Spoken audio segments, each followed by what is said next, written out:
Mót númer 54. Hvað ætlar að gera núna? Komast í gegn. Niðurskurði. Já, já. Og hvernig finnst þér völlurinn?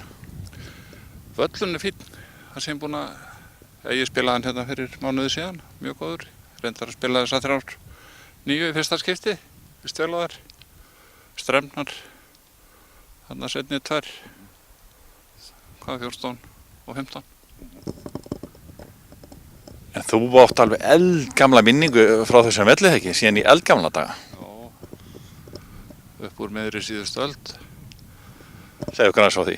Ég spilaði hérna landsmót 1970 úlingaflokki, síðan 73 í meistaraflokki og þá vann ég það. Það spilaði á 9 hólum eða var hann orðin 12 hólur þá? 12 hólur, 12 ábyggilega þá. Hann sem búinn að vera svo breytilegur. Og hvernig, ef þú rifjar aðeins upp, hvernig fannst þér völlurinn þá og já, það er svolítið mikill munur á honum eins og hann og í dag? Það er ekkert eins núna, ég man ekki hvort að hólan, par 5 hóla með frá sjónum, hún hefur líklega verið þá tíð, en það var ekki mikið meira. Og þú hafðir harða keppni hérna við Þorbjörn Kjarbú og eitthvað fleiri eða ekki? Jó, Loft Ólafsson og Þorbjörn Kjarbú, ég held að þeir hafa verið í 2. og 3. sæti. Og sem sagt markmiði núna í 54. mótinu þínu er að komast í gegn? Það er markmið nummer 1, en aðalmarkmiðið er náttúrulega bara að spila vel. Þú búinn að vera að spila mikið og jafnvel æfa vel? Ég er búinn að spila óvenju mikið í ár og bara óvenju vel með að við svona síðustu 20 árin. Ég veit ég hef spurt það þessu áður, en hvað er eftirminnilegasta mótið á þessum 54?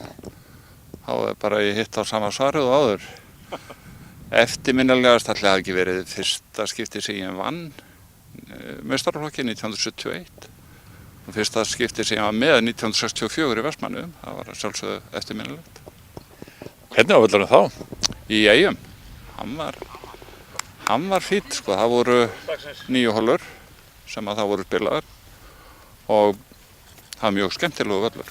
Og sumarhólurnar eins og þær er í dag, eins og 7. og 8. Þær voru á vellinum þá, en töluvert breytt líka. Þannig hvernig líst þér á í dag? Stúlkurnar eru að gera góða hluti í atvinnumennsku og það eru strákar að koma inn? Þær eru að gera frábæra hluti og ég svo sem hef meira fylgst með Ólafíu Þórunni heldur en Valdísi en vegna þess að Ólafi er á sterkari mótaröð og sem að þau fylgist meira með og ég tel að þau þurfu ekki að hafa neinar áhyggjur þó ná ekki köttin í 1 og 1 skipti en þetta er bara náð því er náttúrulega frábært. Þannig að mér líst vel á þær. Heldur að einhverja drengjónum, strákunum fara þetta inn? Ég veit það ekki, ég vona það, en það er náttúrulega, það er kannski erfiðara að komast þar inn en svona við vonum það bara. Var þetta aldrei draumur hjá þér að verða atvinnumaður? Aldrei neitt raunhæfur. Ég fór í skóla og hugsaði fyrst og fremst um það.